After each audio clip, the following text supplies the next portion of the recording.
One of the worst things you can do as a parent is to scold your children in front of everybody. And Rampage Jackson did exactly that with Roger Jackson, that led to this incident with Psycho Stu not too long ago, a couple of days ago, okay? And this is sort of the one missing piece that a lot of people don't want to take into consideration, and for several reasons why that is. Obviously, many of us believe in a thing called accountability. I understand that. However, at some point, there has to be put some kind of blame towards Rampage Jackson in the way that he raised his kid. And unfortunately, a lot of people don't like to admit that. They don't like to admit that Rampage has something to do with any of this. I was watching Lucas Tracy MMA the other day on his take on this particular matter. By the way, shout out to everybody around the world that is getting their money on this particular subject right now, because it is the hottest topic in wrestling, in MMA, and even in the world of urban and military vet world as well, right? Everybody is all up in this particular subject, and I love it. I love it because there's so much variations to go off of in this particular subject, right?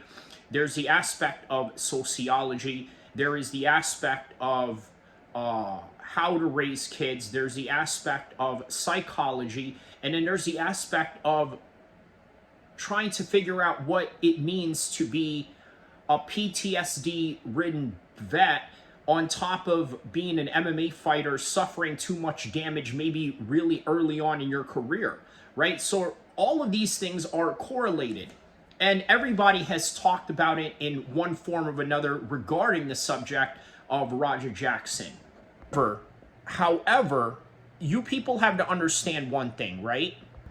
You cannot excuse Rampage for everything. There are some things that you can excuse him for. For example, he's not the one who slammed this guy in the way that he slammed Arona in a sanctioned match in England.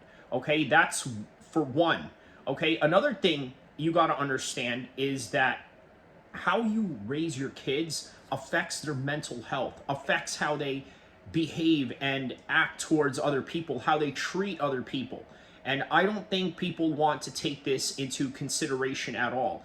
And unfortunately, what they want to do is look at Rampage as the innocent party in this particular instance. And I don't think that it's that easy to be that simplistic of this whole entire thing, because how you raise your kids absolutely matters. If you don't think that it matters, well, I don't know what to tell you. Maybe you're the one that's also not raised right by your parents, right? And I'm not saying that Rampage is a bad parent overall, but let's analyze a couple of things about why Rampage is a bad parent. Number one, he brings his kids around a whole bunch of different women, right? Which, by the way, is highly inappropriate in my opinion, because you are of a certain age, your son is of this age, and you guys are trying to hang out with each other like you two are homies, right?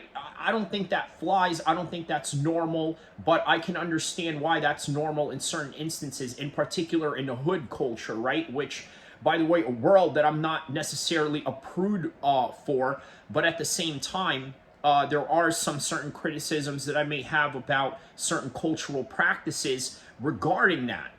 But another thing you got to understand about Rampage is that Rampage is a very arrogant man. Okay, he's a very arrogant man. A lot of these guys who are former MMA legends are very much arrogant. Michael Bisping is sort of in that same category as well. You see the way that he disses Callum in front of the world. Now, look, I understand. Okay, in the British culture, there's this thing called banter, right? And I get that. I also understand that sort of element of banter was also in this element as well with the wrestling show with Psycho Stu sort of, hitting a fake beer can over the head of Raja. That's banter as well. But then also you got to understand, banter to someone could mean verbal abuse to somebody else, or some kind of physical abuse, or some kind of insult. And I think cultural practices may differ in that particular instance. And we have to be very considerate of that.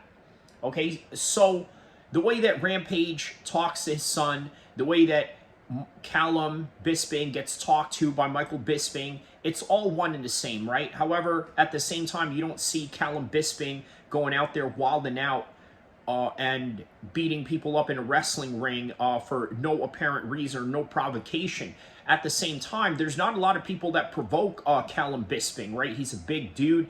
Unlike Raja, he's a 155er, which is sort of crazy if you really think about it, right? Rampage was a 205er. Raja is a 155er, very similar to Randy Couture's son, Ryan, as well. I believe he fought as low as 145, but that's neither here or there, right? The point of the matter is, Rampage